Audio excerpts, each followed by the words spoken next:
Hey, Shai, why do you think home court advantages mattered so much to you guys during these playoffs? The crowd is amazing. You're ultimately like in your complete comfort zone. Like the flow of the day doesn't change. You're in your own bed. You have shoot around at your building. You eat your pregame meal from your chef or your whoever.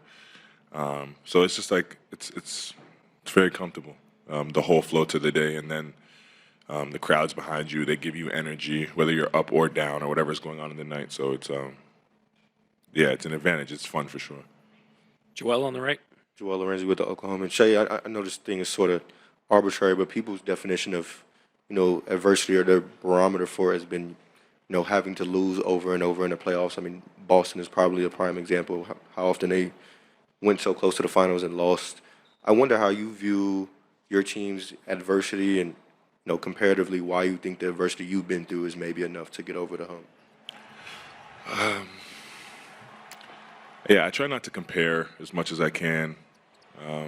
Everybody's going through something. Everybody goes through a hurdle in life or in a career or in a season, like whatever it looks like. And everybody reacts and responds and feels different to them. So I try my best not to compare. But I think this group has done a really good job of like learning the lessons through its adversity. And I think it's why we've gotten here, because we've taken them and gotten better from them and gotten better on the other side of them. And if we want to achieve our dream, we'll have to continue to do the same thing. Chris up front. Shai, Chris Mannix, Sports Illustrated. There's a lot of statistics that explain the outcomes of the games in this series, but a lot of it has come down to the intangibles, playing with force, imposing your will. How do you make sure that your team wins those battles, that you come out with the right kind of energy, the right kind of effort in Game 7? It has to be an emphasis, has to be at the top of our mind. It has to be all we care about. And above all, we just have to want to do it. Like we just have to have a sense of urgency in that part of the game.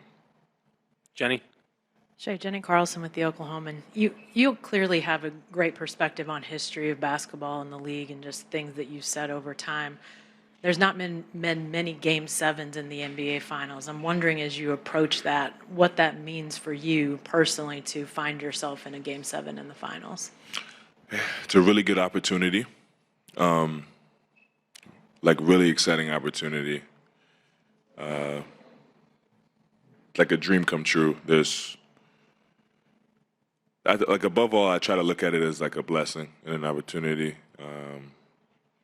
and then go out there and try to be the best version of myself. I think that's what we need to do. So we have to do across the board.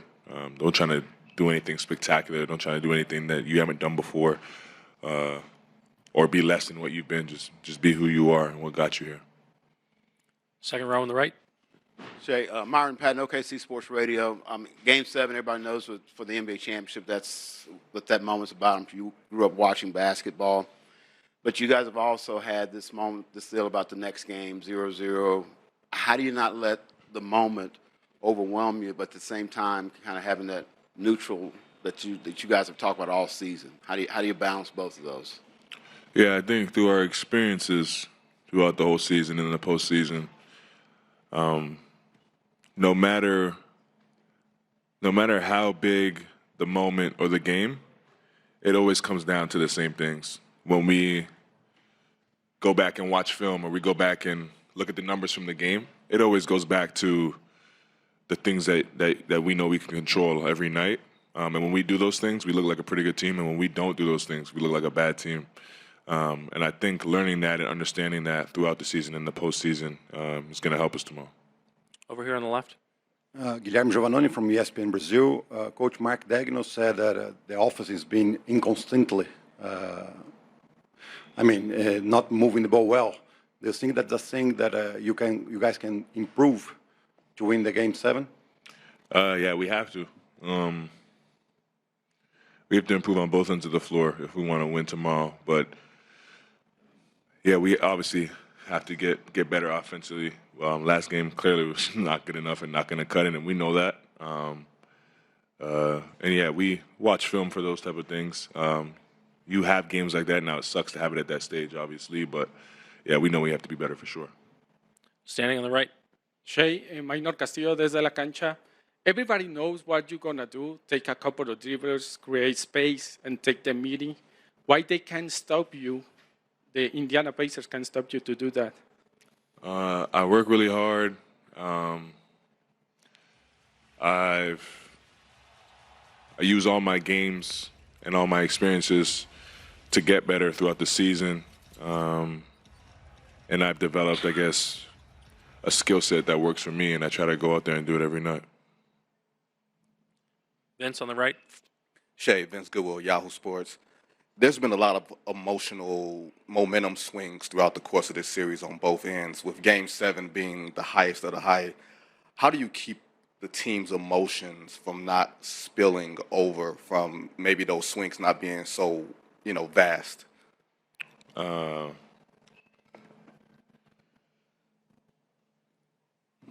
We do a really good job of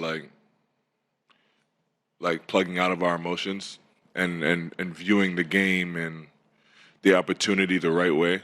So I honestly don't feel like I have to do too much with this group.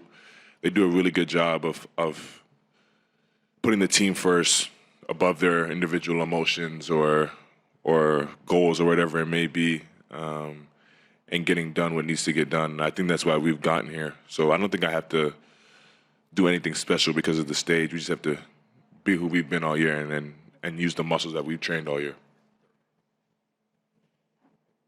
Tim on the right. Tim Reynolds with the AP. Shai, in your 7 years, there's only like two guys that have played as many minutes with fewer techs than you've gotten. Drew and Harrison Barnes, I think, is the other.